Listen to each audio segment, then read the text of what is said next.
नमस्कार। 2024 के महासमर में आप सभी का स्वागत है। मैं हूं आपके साथ यशी शुक्ला। प्रधानमंत्री की आर्थिक सलाहकार परिषद की रिपोर्ट के बाद एक बार फिर देश में सियासी हलचल बढ़ गई है। इस बीच प्रियंका गांधी ने पीएम परिषद की रिपोर्ट पर सवाल उठाए हैं। वहीं विपक्ष के दूसरे नेताओं ने रिपोर्ट के समय को लेकर सवाल उठाए हैं। आपको बता दें कि प्रधानमंत्री की आर्थिक सलाहकार परिषद की रिपोर्ट में यह बात सामने आई कि 1950 से 2015 के बीच भारत में बहुसंख्यकों की आबादी में 7.8% की तेजी से गिरावट हुई है। इसके अलावा भारत के पड़ोसी देशों में बहुसंख्यक समुदाय की आबादी में वृद्धि दर्ज की गई है। एक तरफ देश में हिंदुओं की आबादी में जहां गिरावट दर्ज की गई है, तो वहीं दूसरी तरफ मुस्लिमों की आबादी में 43.15% की बढ़त दर्ज की गई है। अब रिपोर्ट आने के बाद हंगामा शुरू हो गया है। वहीं रिपोर्ट पर सवाल भी उठने शुरू हो गए हैं। मुस्लिमों की आबादी में जिस तरीके से बढ़ोतरी हुई है और साथ ही साथ हिंदुओं की आबादी की बात करें तो ये संख्या काफ़ी कम हुई है। और चूंकि केंद्र की तरफ से ये रिपोर्ट जारी की गई है, ऐसे में कहीं ना कहीं विपक्षी दल भी सवाल उठाते हुए नजर आ रहे हैं। विपक्षी दलों का साफ तौर पर कहना है कि ये जो टाइमिंग्स हैं वो चुनाव के टाइम पे जानबूझ के इस तरीके की रिपोर्ट जो है वो साझा की गई है। ये सवाल उठाए जा रहे हैं। रिपोर्ट में बहुसंख्यक आबादी की गिरावट जो है वो साफ तौर पर देखी जा रही है। 7.8% की कमी जो है वो बताई जा रही है। सलाहकार परिषद की रिपोर्ट पर अब जमकर हंगामा बचा हुआ है।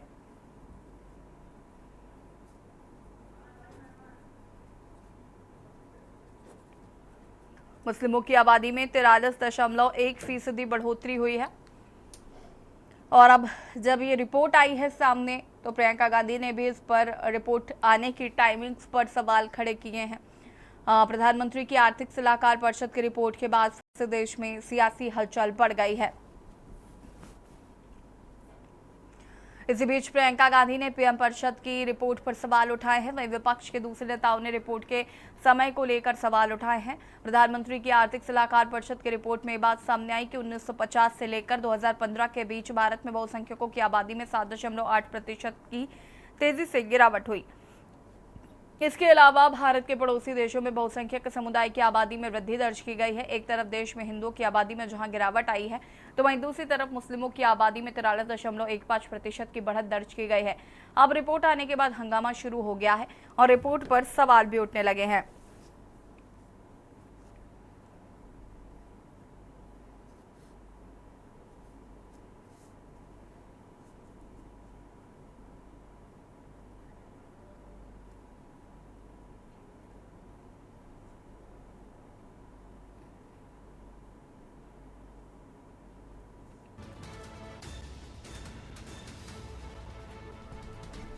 पैंसठ सालों में भारत में 43% बढ़ी है मुस्लिमों की आबादी, जिसको लेकर अब जब रिपोर्ट सामने आई है तो सवाल भी उठने शुरू हो गए हैं और बयानबाजी भी साफ तौर पर देखने को मिल रही है। 65 साल में हिंदुओं की आबादी में 7.8%, जबकि मुस्लिमों की आबादी में बड़ा उछाल आया है। इसे लेकर अब देश में सियासत शुरू हो गई है।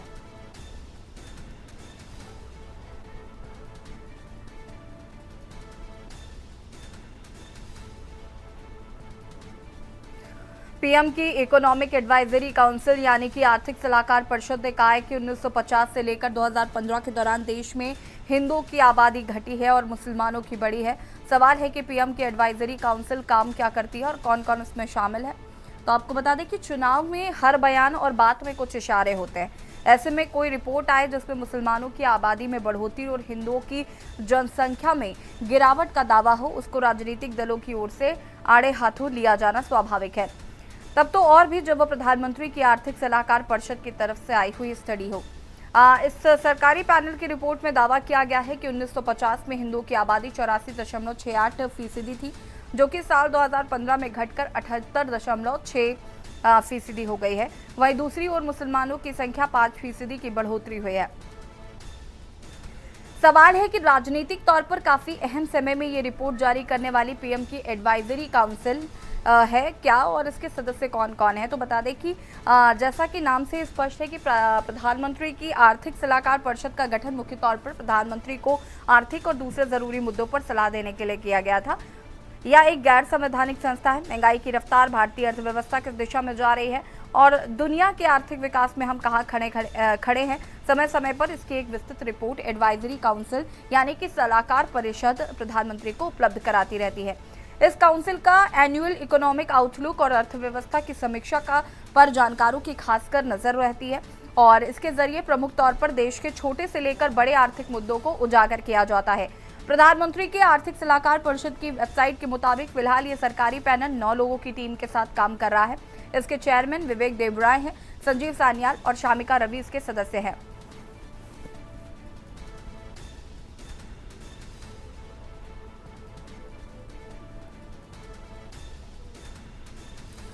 बता दें आपको कि पीएम की इकोनॉमिक एडवाइजरी काउंसिल यानी कि आर्थिक सलाहकार परिषद ने कहा है कि 1950 से 2015 के दौरान देश में हिंदुओं की आबादी घटी है और मुसलमानों की बढ़ी है। सवाल है कि पीएम की एडवाइजरी काउंसिल काम क्या करती है और कौन कौन उसमें शामिल है। तो हमने आपको बताया चुनाव में हर बयान और बात के कुछ इशारे होते हैं। ऐसे में कोई रिपोर्ट अगर सामने आई जिसमें मुसलमानों की आबादी में बढ़ोतरी और हिंदुओं की जनसंख्या में गिरावट का दावा हो, उसको राजनीतिक दलों की ओर से आड़े हाथों लिया जाना स्वाभाविक है। और ये बात अगर प्रधानमंत्री द्वारा कही गई हो और उस तरफ से स्टडी की गई हो तो जिस तरीके से सवाल है कि राजनीतिक तौर पर काफ़ी अहम समय में ये रिपोर्ट जारी करने वाली पीएम की एडवाइजरी काउंसिल है।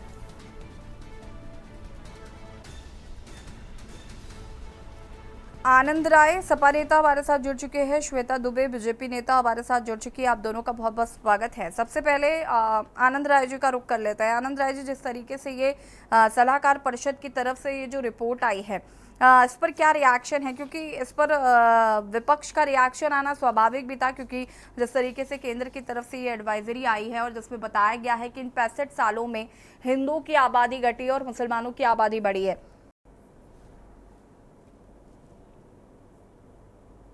इस सर्वप्रथम यही कहना चाहता हूँ कि देश में चुनाव का माहौल और प्रधानमंत्री नरेंद्र मोदी जी देश का चुनाव का माहौल बिगाड़ना चाहते हैं। मैं इनसे पूछना चाहता हूँ 10 साल में बेरोजगारी कितनी बढ़ी, 10 साल में महंगाई कितनी बढ़ी, इसका आंकड़ा क्यों नहीं दे रहे हैं। ये सोच रहे हैं कि चुनाव हिंदू मुसलमान हो जाए, चुनाव पाकिस्तान हिंदुस्तान हो जाए। इनके पास कोई निजी मुद्दे नहीं हैं, इन्होंने कोई काम नहीं किया, इसलिए वो अपना काम नहीं गिना पा रहे हैं, वो अपना काम नहीं बता पा रहे हैं। वो झूठ बोलने में मास्टर हैं, वो झूठ बोलने की पुलिंदा हैं। और भारतीय जनता पार्टी या मुख्यमंत्री हमारे प्रदेश के योगी आदित्यनाथ, वो भी झूठ के रास्तों पर चले गए हैं। एक महंत होके उनके मुंह से झूठ हम लोग को अच्छा नहीं लगता है। हम लोग हिंदू धर्म से बिलोंग करते हैं। आज तक ये आंकड़ा क्यों नहीं सामने आया? चुनाव के दौरान ऐसे आंकड़े क्या दर्शाते हैं? चुनाव के आंकड़े यही दर्शाते हैं कि भारतीय जनता पार्टी चुनाव हार रही है, भारतीय जनता पार्टी चुनाव से बाहर हो गई है। सभी सीटों पे बड़ी मशक्कत करनी पड़ रही है। इलेक्टोरल बॉन्ड से लूट के जनता को ये वोट खरीदने का काम करेंगे, बाकी इनके पास कोई मुद्दा नहीं है। क्या है ये चुनाव में कौन सा मुद्दा इनका उठ रहा है? चुनाव में कौन सा मुद्दा चल रहा है कि हम जनता के लिए क्या करेंगे? पुराने मुद्दे इनके पूरे नहीं हुए, नए मुद्दे लेके आ जाते हैं।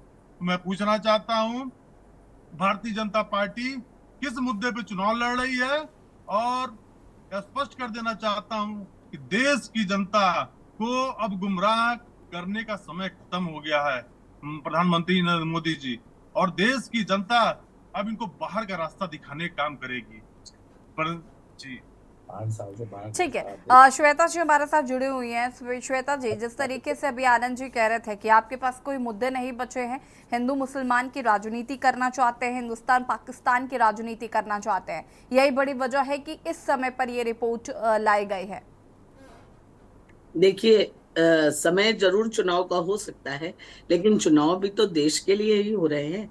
सारी पार्टियां दावा करती हैं कि हम देश के लिए ही सब कुछ कर रहे हैं, लेकिन इनका दिमाग चुनाव से हट ही नहीं पा रहा है। और हिंदुस्तान पाकिस्तान से क्या मतलब है? पाकिस्तान से हमारा चुनाव से क्या लेना देना? पाकिस्तान एक अलग देश है, इससे ये पता चलता है ना कि ये संचालित होते हैं पाकिस्तान से। ये प्रेरणा लेते हैं पाकिस्तान से। इनकी विध्वंसकारी नीति है, ये देश और राष्ट्र प्रेम के बारे में इनके कोई विचार नहीं है। इनको सिर्फ चुनाव और उसी की बात करनी है। भाई साहब, हम लोग कौन सी बात पे झूठे हैं और हमने क्या नहीं किया है, जरा आप इसका जवाब दें। जवाब और पहले सुन लीजिए फिर जवाब दीजिएगा। पहले सुन लीजिए फिर जवाब दीजिएगा भाई साहब। और आपने बताया बेरोजगारी। भाई साहब, जब जनसंख्या बहुत ज्यादा हो जाएगी, सीमा से ज्यादा हो जाएगी, तो सबको रोजगार मुहैया कराना कहाँ तक संभव हो पाएगा? जरा दिमाग का उपयोग कीजिए, राजनीति हटा दीजिए, एक सामान्य व्यक्ति के उससे सोचिए। और रही बात, जनसंख्या अभी भी हमारी बहुत ज्यादा है, लेकिन एक जाति विशेष, एक धर्म विशेष की जनसंख्या बढ़ना ये किसी चीज का सूचक है। लेकिन आपको नहीं लगेगा, क्योंकि आपको तो तुष्टिकरण की राजनीति करनी है। आपको सिर्फ पार्टी के बारे में सोचना है, आपको देश हित राष्ट्र हित के बारे में सोचना ही कहाँ है। आपके लिए ये मुद्दे गौड़ हैं, आपके लिए देश नहीं है, देश के बारे में कुछ नहीं सोचना है। आपको केवल मोदी हटाओ, मोदी विरोध आपका एजेंडा है।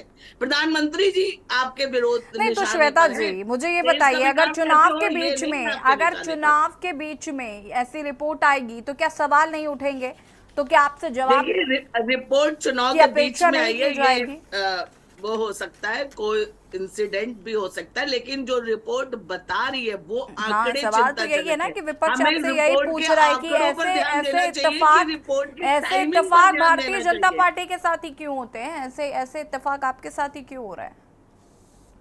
ऐसे इत्तेफाक हमारे साथ इसलिए हो रहे हैं क्योंकि हम सबका साथ, सबका विकास और सबके विश्वास को लेके चल रहे हैं। हम तुष्टिकरण, परिवारवाद की राजनीति नहीं कर रहे हैं। आज तक इस देश में तुष्टिकरण की राजनीति हुई है। एक धर्म विशेष को विशेष दर्जा दिया गया है। हमारे पूर्व प्रधानमंत्री मनमोहन सिंह ने कहा था कि इस देश के संसाधनों पे सबसे पहला अधिकार अल्पसंख्यक समाज का है, जो अब अल्पसंख्यक रह ही नहीं गया है। बहुसंख्यक समाज अल्पसंख्यकता की ओर बढ़ता चला जा रहा है। ये एक चिंताजनक विषय है, इस पर किसी का ध्यान नहीं जा रहा है। सारे लोग परेशान है कि टाइमिंग क्या है, टाइमिंग क्या है। नहीं श्वेता जी, मैं इसके बाद इसी पर आ रही थी। इसके बाद हम इस पर ही बातचीत करेंगे कि ये भी चिंता का ही विषय है। कृष्णा पंडित जी हमारे साथ जुड़ चुके हैं, वरिष्ठ पत्रकार है। कृष्णा पंडित जी, आपका भी बहुत बहुत स्वागत है। कैसे देख रहे हैं इस रिपोर्ट को और क्या कुछ कहना चाहते हैं? क्योंकि टाइमिंग्स पर तो सवाल उठ ही रहे हैं, लेकिन एक सवाल ये भी है कि ये कहीं ना कहीं चिंता का विषय भी जरूर है कि जो बहुसंख्यक हैं वो अल्पसंख्यक की ओर बढ़ रहे हैं। देखिए, 14 राज्य अल्पसंख्यक हो चुका है। 14 राज्य, आप सोचिए। हम तो कहेंगे कि 56 इंच का सीना कहीं ना कहीं आज बढ़ते हुए दिख रहा है, और सीना गदगद होना चाहिए। टाइमिंग का क्या मतलब है? आप चुनाव के माहौल में इतने जुमले छोड़े जा रहे हैं, चाहे पार्टी के द्वारा हो चाहे विपक्ष पार्टियों के द्वारा हो, लेकिन ये एक ऐसा मुद्दा है, आप देखिए कहाँ जा रहा है। कोई भी देश का जब इस्लामीकरण होता है कैसे होता है, आप इतिहास पढ़ के देखिए। ये एक तरह से इस्लामीकरण हो रहा है। कई ऐसे राज्य हैं जहां अलग संविधान की मांग कर गई। कुछ दिन पहले केरल में क्या हुआ, आपको याद होगा केरल में क्या हुआ? ये किसी से छुपा है? चुनाव की बात ही नहीं है। इन मुद्दों को गंभीरता से लेना होगा। आप नौकरी की मांग करते हैं, आप बेरोजगारी की मांग करते हैं, आप सरकार द्वारा दिए गए संसाधनों पर सबसे पहला हक जताते हैं। क्या गरीब है सवर्णों का, उनका क्या कसूर है कि वो उन संसाधनों पर अपना हक नहीं ले पाते हैं? आज जनरल का बच्चा 19 नंबर ना करके वो पीछे खड़ा हो जा रहा है। आज 0 मार्क्स से ST SC के लोग जाकर के आगे एडमिशन और आरक्षण का फायदा लेकर के एडमिशन, सोचिए BHU जैसे संस्थान में जो पढ़ने का एक बहुत बड़ा मंदिर होता है, जहाँ सबको बराबर का अधिकार मिलना चाहिए, वहां भी आरक्षण, वहां भी ये संसाधनों का प्रयोग। मोदी जी ने जो कहा है और जो रिपोर्ट आई है, इस पे हर एक भारतीय को सोचना चाहिए कि आखिर ये किस तरीके का देश को बढ़ावा दिया गया और कैसे देश बढ़ रहा है। जनगणना पर क्या ख्याल है आपका? जातीय जनगणना पर क्या ख्याल है आपका?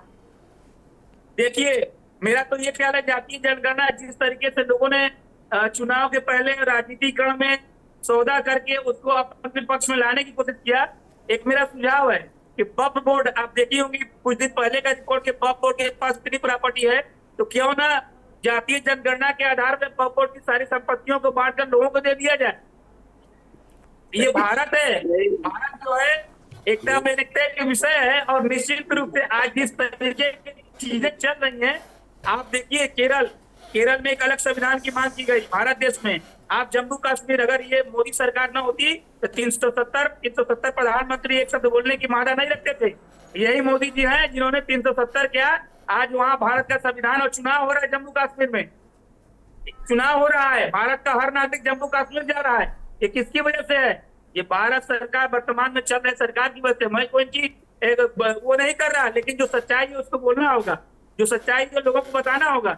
जो सरकार ने विकास के काम किया है, चाहे किसी भी विभाग में चले जाइए आप, रेलवे हो गया, रोड ट्रांसपोर्टेशन का काम हो गया, रोड का, हम लोग तो देख रहे हैं ना, हर विभाग में एक भ्रष्टाचार का पैमाना कहीं न कहीं कम हुआ है, खत्म नहीं हुआ है, लेकिन कम हुआ है। उसको रोकने की पुरजोर कोशिश की जा रही है। और निश्चित तौर पर तीसरी बार मोदी जी ने सबको आगाह किया है कि चाहे भारतीय जनता पार्टी के लोग हों, चाहे अन्य दल के लोग हों, लेकिन उनका अगर कहीं भ्रष्टाचार खुलता है तो उनकी एक ही सजा होगी, उनको सलाखों के पीछे धकेला जाएगा। और देखिए, जब भी सुधार लाना होता है ना, तो बड़े फैसले लेने होते हैं, छोटे मोटे फैसले से कभी सुधार नहीं लाया जा सकता। यही कश्मीर है कि कई करोड़ रुपए एक अलगाववादी के ऊपर खर्च किए जाते थे, गिरानी जैसे लोगों के ऊपर पता नहीं सरकार कितनी सुरक्षा देती थी। आज देखिए क्या उनकी स्थिति है, पत्थरबाजियों का क्या हाल है, हमारे आर्मी के ऊपर कितना ज्यादा अत्याचार लोग करते थे। तो ये सब कहाँ से लाया गया, कैसे बदलाव लाया गया? इन लोगों के द्वारा, लोगों के वोट के द्वारा जो उनको ताकत मिली, उसी ताकत का प्रयोग कर उन्होंने कुछ किया है। आज विश्व में उनकी चर्चा है, हमारा देश की एक विशेष पहचान बनी है, तो हम इससे इग्नोर नहीं कर सकते। एक जुमला देना मंच से ये है वो है, लेकिन मोदी जी का व्यक्तित्व स्वर्णिम युग के शुरुआत का एक शानदार व्यक्तित्व है, और भारत के प्रथम पुत्र के रूप में मोदी जी ने अपना नाम स्थापित किया है, और हर भारतीय को गर्व है। निश्चित तौर पर आज इस तरीके का माहौल बना हुआ है, कृष्णा पंडित जी चाह तो नहीं कर सकते, वापस आते हैं, ये रिवॉल्व जरूर जा रहा है। ठीक है, श्वेता जी को काफी खुशी हुई है ये सब सुनकर। डॉक्टर चारू मेहरोत्रा जी हमारे साथ जुड़ चुके हैं, कांग्रेस प्रवक्ता, कांग्रेस की नेता हैं। बहुत बहुत स्वागत है चारू जी आपका। कैसे देख रहे हैं इस रिपोर्ट को? और सवाल उठ रहे हैं टाइमिंग्स पर भी, हालांकि ये चिंता का भी विषय है, इस ओर किसी ने ध्यान नहीं दिया कि जो बहुसंख्यक है वही अल्पसंख्यक होते नजर आ रहे हैं। अनम्यूट कीजिएगा चारू जी। वाली है कि इस समय ऐसे ही क्या आवश्यकता पड़ी कि चुनाव का ये चल रहा है दौर, और इसमें प्रधानमंत्री जी का इस प्रकार के बयान आते हैं। और मैं भी हिंदू हूँ, ऐसा नहीं है कि मैं अगर निष्पक्ष रूप से बात कहूँ तो मैं शायद देशद्रोही कहलाऊं, या मुझे कहा जाए कि आप दूसरी पार्टी को ज्यादा सपोर्ट करते हैं, ऐसा भी नहीं है। लेकिन एक भारत के नागरिक होने के नाते मेरा ये मानना है कि जो 80% आबादी है उस पर हमारे प्रधानमंत्री जी का ध्यान क्यों नहीं जाता है, उनकी सुविधाओं के बारे में क्यों नहीं करते हैं बात। और जो भी आंकड़े या जो भी बात अभी मेरे से पहले प्रवक्ता जी कह रहे थे, तो मैं उनसे इतनी सी बात कहना चाहूंगी कि उसी क्षेत्र और उसी पेरिफेरी के हम लोग भी हैं, हम लोग भी काम करते हैं और समाज में हम लोग के भी संपर्क रहते हैं। लेकिन जितनी बातें वो कह रहे थे उसमें से 50% भी मुझे सही नहीं लगती। वो कहते हैं रेलवे की बात करते हैं, तो रेलवे की ट्रेन की बात देख लीजिए आप कि 11-11 घंटे 12-12 घंटे ट्रेन लेट चल रही हैं आजकल। अगर ये बरेली के रहने वाले तो अखबार पढ़ते होंगे, और सभी अखबारों में प्राथमिकता से ये बात आती है, जनसंख्या बढ़ रही है। ये बात अलग है कि कौन सी बढ़ रही है, इनके हिसाब से, इनके आर्थिक सलाहकार के हिसाब से, क्योंकि जो डेटा दिए गए वो और कहीं नहीं है, केवल प्रधानमंत्री जी के आर्थिक सलाहकार परिषद के द्वारा दिए गए। तो ट्रेनें, उसमें अभी तक डिब्बे क्यों नहीं बढ़ाए गए, और जो सुविधाएं ट्रेनों में दी गई हैं वो एलीट क्लास के लिए हैं भाई साहब, आम लोगों की सुविधाओं को ध्यान में नहीं रखा गया है। ना तो जनरल के डिब्बे बढ़े हैं और ना ही पैसों के टिकट में कोई गिरावट आई है। जो भी सुविधाएं दी गई हैं उसके लिए आपको पे करना पड़ेगा। ट्रेन के टिकट, अगर हम वंदे भारत या और ट्रेन की बात करते हैं तो वहां पर भी टिकट जो है वो हवाई जहाज के मुकाबले में ही है। और दूसरी रही बात कि जो सड़कों की बातें हैं, जो रोजगार की बातें हैं, सारे मुद्दे हमारे सामने अभी तक रखे हुए हैं। तो जो महत्वपूर्ण मुद्दे हैं उन पर तो बात हो नहीं रही है, जिस पर 80% आबादी जो है वो प्रधानमंत्री जी के संग खड़ी हुई है, उसके बारे में वो सोचें। और जो जिनको वो मान के चलते हैं कि भाई ये हमारे साथ नहीं है, 20% लोग, या तो चारू जी आपको ऐसा नहीं लगता कि ये जो क्लासिफिकेशन कर दिया मैडम, नहीं, तो वहां पर उनके लिए बहुत, चारू जी आपको ऐसा नहीं लगता, नहीं आपको ऐसा नहीं लगता कि ये जो रिपोर्ट आई है इसमें चिंता का भी विषय है? ये इस पे आपको क्या चिंता की बात है बताइए? मेजोरिटी में तो अभी भी हम हैं, मेजोरिटी में तो हम अभी भी हैं। कोई समय तो गुजरा नहीं कि हमारी पूरी मेजोरिटी बूढ़ी हो गई या हमारी नस्ल आगे नहीं बढ़ सकती, ऐसी तो बात नहीं है। बहुत समय है इसको सुधारने के लिए, ऐसी कोई बात नहीं है कि ये इतनी चिंता का विषय हो गया कि हम अपनी रोजगार, अपने युवाओं के भविष्य को ना सोचें और इस बात को लेकर रोजगार पर बात करें, ये भी ठीक है, भविष्य पर बात करें। अगर आबादी भी बढ़ेगी ना तो मैं एक बात कहती हूँ, उसका भी एक प्रकृति ने निश्चित टाइम दिया है। अगर कोई जन्म भी लेगा तो उसके लिए निश्चित टाइम है ना? तो उसके लिए हमारे पास सोचने के लिए समय है, हम उन चीजों को कर सकते हैं, अपनी आबादी को बढ़ा सकते हैं। लेकिन इस समय मुद्दा ये है कि जो हमारी आबादी बढ़ी हुई है, जो हमारे नौजवान हैं, उनके लिए प्रधानमंत्री जी क्या जी आप समझ रहे हैं कि आप क्या कह रहे हैं? मुद्दा बना के शुरू से ये रखा गया आप है, समझ रहे हैं कि आप क्या कह रहे हैं? बातें कर लो। ठीक है कृष्णा पंडित जी, कृष्णा पंडित जी अपनी बात को पूरा करिए, उसके बाद आनंद राय जी मैं आपके पास आते हैं। सबसे पहले मैं ये बताना चाहूंगा कि जो मैडम ये कह रही हैं, असल में देखिए है क्या, ये कहाँ से उत्पन्न हुआ, कहाँ से लाया गया, किसने प्रोजेक्ट किया, उनके पीछे ये लोग हैं। आप देखिए, सच्चाई सबको बुरा लगती, कहते हैं ना सच्चाई छुप नहीं सकती, बनावट की वस्तुओं से खुशबू आ नहीं सकती, कहीं कागज के फूलों से। किसने ये प्रोजेक्ट किया? सारे अल्पसंख्यक संसाधनों का भरपूर प्रयोग, संविधान को 6 बार परिवर्तन किया गया, इनके सरकार ने किया, कांग्रेस सरकार ने किया, और दर्जा दिलाने के लिए न जाने कितनी बार इन लोगों ने जोरदार प्रयास किया संसद भवन में। तो आज इनको इसका कोई प्रभाव नहीं पड़ेगा कि हमारे देश में कौन कितना फायदा ले रहा है। आज सोचिए, जो सवर्ण वर्ग है कहाँ है, उसको क्या दिया गया? एक अल्पसंख्यक है, उसको कितना संसाधन दिया गया, कितनी छूट दी गई, उसको कितना लाभ दिया गया, और वो कर क्या रहा है देश के लिए? देश के लिए पैदा क्या कर रहा है? अलगाववाद, आतंकवाद और चोर। 10 सालों के बाद अब पता चली, इलेक्शन के समय ही पता चला। क्यों 10 साल? किस बात का 10 साल? आप 70 साल सरकार में थे, आपने क्यों नहीं सोचा? आपने क्यों नहीं सोचा? क्यों किसी एक सरकार ने इसका ठेका ले रखा है क्या? किसी एक सरकार ने ठेका ले रखा है क्या? आप लोग पैदा करते हैं, दबाएगा क्या सरकार? देखिए, ये भारत देश है, हर संसाधन से सबका आप होना चाहिए, लेकिन आप लोगों ने जो भारत में पैदा किया, वही लोग हैं जो एक आतंकवादी को सुरक्षा देने। आनंद राय जी ठीक है, रुक जाइए। चारू जी और कृष्णा पंडित जी होल्ड ऑन प्लीज।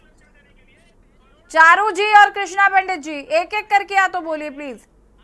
बात कर रहे हैं, आपकी सरकार में क्या रोजगार नहीं, रुक जाए कृष्णा पंडित जी, कृष्णा पंडित जी होल्ड ऑन प्लीज। पैमाने के आधार पर रोजगार दिया जाता है। कृष्णा पंडित जी प्लीज। आनंद राय जी आप भी पता कर लीजिएगा कि और आपको जानकारी नहीं है कि कितने नए ट्रेन का संचालन किया गया? आपको जानकारी नहीं है? किसी भी स्टेशन पे चले जाइए, किसी भी स्टेशन में चले जाइए, वहाँ सुख सुविधा और सफाई का। आनंद राय जी आप अपनी बात को पूरा करिए प्लीज। चारू मेहरोत्रा जी और कृष्णा पंडित जी प्लीज रुक जाइए। भरने के बारे में कई सारी नई ट्रेनों का दोनों लोगों को म्यूट करिए प्लीज। आम और वरिष्ठ नागरिकों क्या लेंगे आप? पूरे जिंदगी भर की आदमी की नौकरी की। म्यूट करिए इन लोगों को। जी अभी मैडम कह रही थी श्वेता जी कि हमने कौन सा झूठ बोला। पहली बात इनको बता दूं, सिलेंडर लेके स्मृति ईरानी जी छाती पे घूमती थी, कहती थी 400 रुपए का सिलेंडर 350 का महंगा है।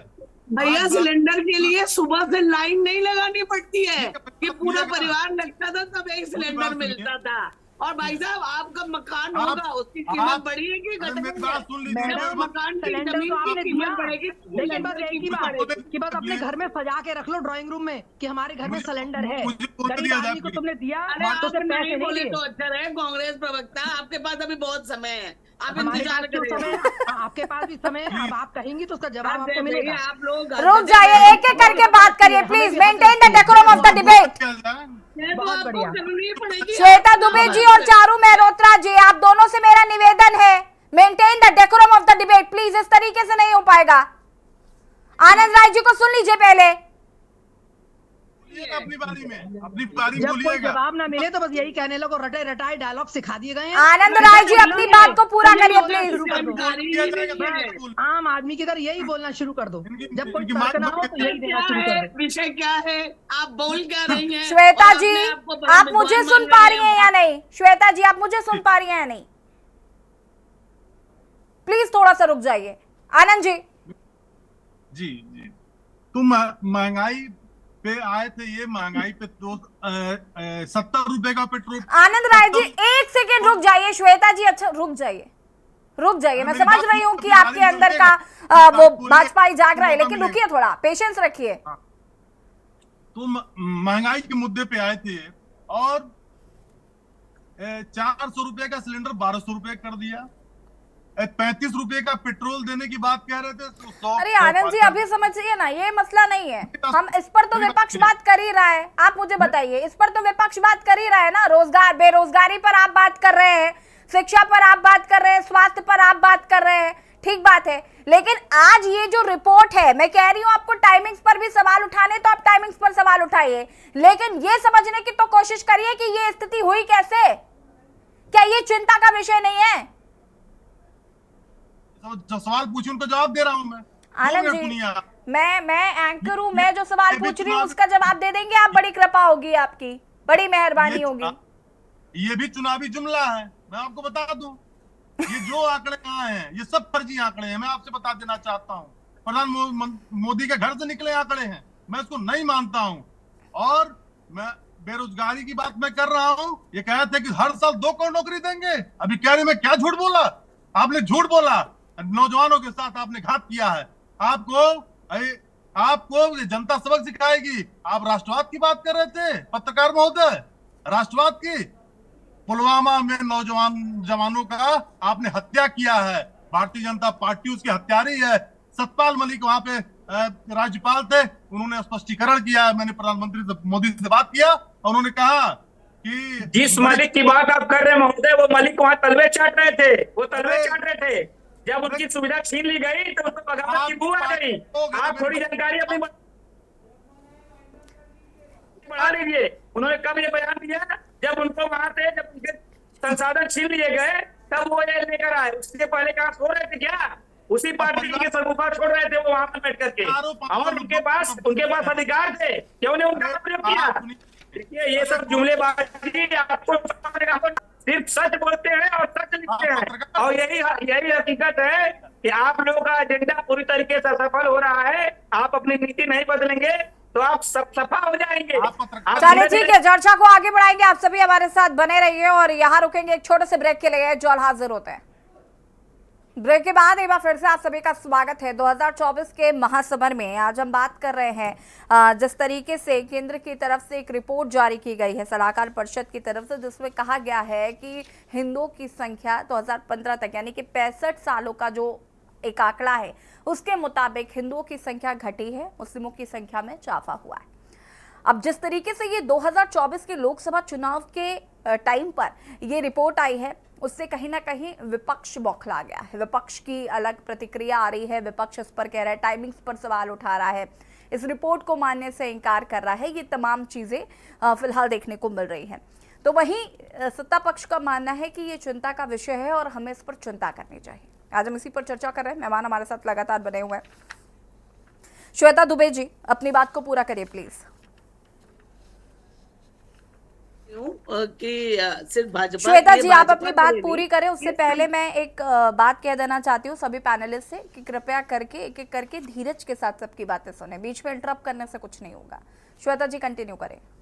जी ये देखिए, जनसंख्या का मामला चाहे सपा हो चाहे कांग्रेस हो या कोई भी भारत का जनसामान्य नागरिक हो, उसके लिए उतनी ही महत्वपूर्ण है। ये कोई राजनीतिक स्टंट नहीं, चुनावी मुद्दा नहीं है, ये हम सबके लिए एक चिंताजनक विषय है और इसके विषय में हमको सोचना पड़ेगा, क्योंकि जितनी भी समस्याएं हैं, स्वास्थ्य, शिक्षा, रोजगार, सब कुछ अन्योन्याश्रित संबंध है इनका जनसंख्या से। ये तो हुई एक वैसी बात। और मैं एक चीज बता देना चाहती हूँ, ये मेरे सम्मानित कांग्रेस और सपा के शायद प्रवक्ताओं को नहीं पता होगा कि जिस दर से हमारे भारत में मुस्लिम आबादी बढ़ी है 40%, और उसी तरह पाकिस्तान जो कि एक मुस्लिम देश है और धर्म के आधार पर ही बंटवारा हुआ था, जब वहां बंटवारा हुआ था तब उनकी आबादी और आज तक की आबादी में 13% वृद्धि हुई है केवल, और हमारे यहाँ वृद्धि हुई है 40%। चारू मेहरोत्रा जी, एक चीज मैं और बताना चाहूंगी, पाकिस्तान में आजादी के समय जो हिंदू जनसंख्या थी वो 13% थी, जो 10% थी, अब वो घट के सिर्फ 2% रह गई है। तो क्या ये सब चिंताजनक विषय नहीं है? हमको इसके विषय में विचार नहीं करना चाहिए? अगर हमारी जनसंख्या उत्तरोत्तर इसी तरह विचार करने में आपने 10 साल नहीं लगा दिए, ये भी तो समस्या है ना श्वेता जी। फिर तो सवाल उठेंगे ही जब आप विचार करने में 10 साल लगा देंगे। हम कह रहे हैं कांग्रेस ने कुछ नहीं हमने किया। तो विचार करने में 10 साल लगा दिए। कांग्रेस प्रवक्ता कह रही है अभी हमारे पास बहुत टाइम है, अभी हम सोच लेंगे। आप सोचिए, इनके पास अभी बहुत टाइम नहीं है। चारों उठेंगे अरे जब चुनाव आप सत्ता अपनी पक्ष जगह में है, हैं, तो आपको ये जो बात सुननी नहीं, सामान्य देखिए समस्याएं श्वेता जी होल्ड ऑन प्लीज, मैंने आपसे कितनी बार कहा है बीच में इंटरप्ट मत करिए, रुक जाइए जरा। चारू जी सुनिए ना, ये बिल्कुल सही बात है कि टाइमिंग पर सवाल उठने चाहिए और उठाने भी चाहिए। 2024 के लोकसभा चुनाव में बहुत महत्वपूर्ण विषय है, सारी बातें सही हैं, लेकिन ये चिंता का भी विषय, आप इस बात से डिनाई नहीं कर सकते। नहीं, हम कहाँ डिनाई कर रहे हैं। हमने आप कहा तो कि कह रही इलेक्शन हैं के हमारे बाद पास भी बहुत मुद्दे पे समय है, हम बातचीत हो आबादी सकती थी बढ़ा ना। लेंगे, कैसे बढ़ा लेंगे, वैसे भी देश की आबादी हम पहले नंबर पे पहुंच गए अब तो जनसंख्या के मामले हमने में। चीन अरे को तो पीछे आपकी छोड़ दिया अपनी है। पहले चिंता का विषय ये था कि हमारी आबादी बहुत थी, चाइना के बाद हमारा ही नंबर आता था, तो वो भी चिंता का विषय था कि हमारी पॉपुलेशन बढ़ती चली जा रही है और सोर्सेस कम पड़ते चले जा रहे हैं। तब उस पर हम लोगों ने एक स्ट्रेटेजिकली काम किया, परिवार नियोजन लाया गया और उस पर काम हुआ और हम लोग एक उसमें आए कि हमारी जो रिसोर्सेज हैं जिनमें हम अपनी जनता का आनंद जी अच्छी तरह रुक से जाइए, देखभाल कर आते हैं, सकते हैं, इसके बाद लोगों आते को अपॉर्चुनिटीज उसमें ज्यादा मिल पाए, फैसिलिटीज ज्यादा मिल पाए, इसके लिए भी काम क्या किया किया गया। आपने? रोजगार क्या की, किया? अरे आप फैमिली प्लानिंग नहीं काम किया आपने? किया? आपके कितने बच्चे हैं? काम किए, तभी तो बढ़ रहा और है। किसने तभी तो करा ये ये? कौन रिपोर्ट लेकर आई आया है। Family planning? फैमिली प्लानिंग कौन फैमिली लेकर प्लानिंग आया? आए थे आप लोग, बताइए ना, जबरदस्ती फैमिली प्लानिंग नसबंदी का कर रहे थे। जो था तब संविधान कि खतरे 2 में नहीं बच्चों था। के लिए आज 2 सब या कुछ 3 सही बच्चों चल की रहा है, प्लानिंग आज कौन संविधान लेकर आया? खतरे में आ गया है। कौन लेकर आया वाह। जब देश की जनसंख्या बढ़ रही थी? तो बताइए ना, फर्जी हुई है, आप किसी फैमिली के काम प्लानिंग करने फर्जी को हुई इनकार थी। कर देती हैं। हर बात श्वेता पे जी अपनी आप बात नहीं कह रही मानेंगी हैं। ना। अब चिंता का विषय है तो अब ये होगा कि भाई जनसंख्या कैसे बढ़ाई जाए, इस पे देखा जाएगा। तो लेकिन आज का टाइम तो नहीं है ना इस अभी काम आप के लिए। और बढ़ाना चाहती हैं। अरे वाह। अरे श्वेता आप ही तो कह रही है कि जी। जनसंख्या हमारी मुस्लिम से कम हो रही है, तो भाई बढ़ाई जाएगी हाँ, या कृष्णा मुस्लिम्स जी, पर मैं आती कंट्रोल हूँ। लगेगा? कोई ना कोई तो हमारे यहाँ जो रह रहा है उस पे एक आप उस पे कोई स्ट्रेटेजी बनाएंगी या नहीं बनाएंगी? नहीं, तो आपके हिसाब से क्या करना पड़ेगा? हमारे कि साथ अब बहुसंख्या नहीं, नहीं, अभी तो के लिए स्ट्रैटेजी- गवर्नमेंट आ आई जाती है। आपके नहीं, बच्चे चारों का चारों बेटा जी नहीं चारों होगा। जी चारों जी हमारी चारों जी गवर्नमेंट आएगी तो हम उसके हिसाब से स्ट्रेटेजी बनाएंगे। चारों जी स्ट्रैटेजी तो अभी ये है ना कि महंगाई इतनी हो गई कि लोग एक बच्चा पाल ले, वही बहुत बड़ी बात हो जाती है। क्या क्या करेंगे? स्ट्रेटजी बनने वाली है? बिल्कुल, हमारी गवर्नमेंट आएगी तो आपके सामने रिजल्ट दिखेंगे उसके। चलिए ठीक है। आ ही नहीं रही है, रिजल्ट मुझे देखना नहीं तो है। बस फिर आप चित भी अपनी रख रही हैं, पट भी अपनी रख रही हैं और नतीजा आनंद आपके पास राय कुछ जी, नहीं है। आनंद Solution राय कुछ जी, नहीं है। आनंद राय जी अपनी बात को पूरा करिए प्लीज। रुक जाइए चारों जी, अब रुक जाइए। लेकिन और अरे कोई तो सोल्यूशन 2 नहीं है आपके मिनट पास और कंफ्यूजन क्रिएट करने के। 2 मिनट समय दीजिए थोड़ा। जैसे केवल असली 10 मुद्दों से ध्यान आपके ही भटकाना है गठबंधन आपको। के लोग आपको मौका अरे नहीं दे रहे असली आनंद मुद्दे जी। यही सब है, और क्या है असली मुद्दे? अरे श्वेता यहाँ जी पे रुक, श्वेता जी रुक जाइए प्लीज, रुक जाइए। कागज कलम लेके उसी पे बोल रही हैं। फीडबैक देखिए आपकी, नौकरी लोगों का जीविका उपार्जन के अरे लिए चारू जी और श्वेता जी, कुछ नहीं है जनता के लिए।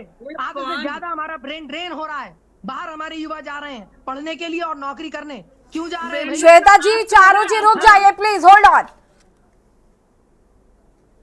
आनंद राय जी, इन दोनों को म्यूट करिएगा please. Shweta ji, this is not the good behaviour. जी जी आनंद राय जी, जी, मैं यही पूछना चाहता हूँ भाजपा के प्रवक्ता महोदय, पत्रकार महोदय से कि 10 साल की सरकार आपने चलाई, इस 10 साल में जनसंख्या नियंत्रण पे आपने कौन सा कानून लाया? आप बस जनता में डरावनी बातें करते हैं कि ये मुसलमान है। अरे वो भी हमारे देश के लोग हैं, हिंदू मुस्लिम सिख ईसाई, हम सभी भाईचारा से आगे बढ़ रहे हैं। तो आप लोग ये क्या बताना चाह रहे हैं कि मुसलमान की जनसंख्या बढ़ रही है, जो कि ये फर्जी आंकड़े हैं। मैं एक डिनाई करता हूँ, प्रधानमंत्री मोदी जी झूठ के अलावा आज तक कोई सही बात नहीं बोली। वो जब भी बोलते हैं तो झूठ बोलते हैं। अभी मैं सुन रहा था कि कह रहे थे कि इंडिया गठबंधन की सरकार बनेगी तो राम मंदिर के साथ साथ ये लोग हॉस्पिटल बनाएंगे, अस्पताल बनाएंगे। तो ये बताइए कि अस्पताल बनाना क्या जरूरी नहीं है? अस्पताल वो भी तो डॉक्टर भी तो भगवान का रूप होता है। तो ऐसी मर्यादित भाषण ये दे रहे हैं तो कहीं ना कहीं बहुत घबराई हुई भारतीय जनता पार्टी की सरकार है। उल जुलूल बयान, जब सुबह उठते हैं हिंदू मुसलमान, जब सुबह उठते हैं पाकिस्तान हिंदुस्तान। तो बस ये सोच रहे हैं चुनाव पोलराइज हो जाए, हिंदू मुसलमान हो जाए, जो हो नहीं रहा। 3 चरण का चुनाव बीत गया। मैडम, मैं आपसे कहना चाहता हूं, अभी तक आपने भी हिंदू मुसलमान नहीं देखा। परिवार नियोजन लाया गया, किस पे लागू किया गया? जबरदस्ती हिंदुओं को पकड़ पकड़ के नसबंदी करवाया गया, ये भी इनको बता दीजिए। और जो बात ये कह रही है ना जनसंख्या बढ़ने की, वही से जनसंख्या बढ़ी है। और साहब हमारे सपा के प्रवक्ता बोल रहे थे, सपा के प्रवक्ता की इतनी जानकारी दे दूं कि जब राम आनंद से राय प्रेम जी। होगा तो राम मंदिर पसंद आएगा। सुनिए, आप सनातन के लोग हैं, धर्म विशेष लोग हैं, जब राम से प्रेम होगा ना तो राम मंदिर पसंद आएगा। कौन रोका था बनाने को? कौन रोका? जितने धार्मिक आप हैं उतने हम भी अभी धार्मिक हैं। राम गोपाल जी का बयान है, राम गोपाल जी बयान देते हैं कि राम मंदिर अधूरा है। आप जानकारी बढ़ा लीजिए, आप जानकारी बढ़ा लीजिए, आपको जानकारी नहीं है। सुनिए, ये प्रेम हाथ पर लिखने से नहीं होता है, हृदय से प्रेम होता है, मन से प्रेम होता है, भाव से सम्मान होता है। दूसरी बात, यदि दिखावे के लिए तो जनेऊ कोट पहन सकते हैं आप ब्राह्मण नहीं हो सकते। भारतीय जनेऊ पहन के ब्राह्मण नहीं हो सकते। तो आप सुनने की क्षमता रखिए, सुनने की क्षमता रखिए, सुनने की क्षमता रखिए। मैं बस इतना कहना चाहता हूँ कि जुमलों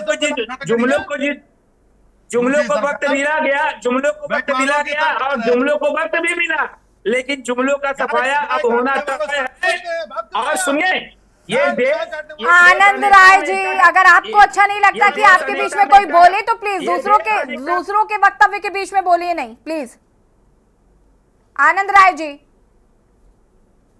संस्कृति पर गर्व है और हमें विचार करना होगा कि हमारी संस्कृति के साथ छेड़छाड़ करने वाले कौन? चलिए ठीक है, कौन हमारे संस्कार? ठीक है कृष्णा जी, माफी चाहूंगी, बाकी कमी है। आप सभी का बहुत बहुत शुक्रिया चर्चा में शामिल होने के लिए। ये जो केंद्र की तरफ से रिपोर्ट आई, कहीं ना कहीं इसकी टाइमिंग्स को लेकर विपक्ष सवाल खड़े कर रहा है, हालांकि ये चिंता का विषय भी जरूर बना हुआ है। 2024 के महासमुद्र में फिलहाल इतना ही। देखते रहिए K News। नमस्कार।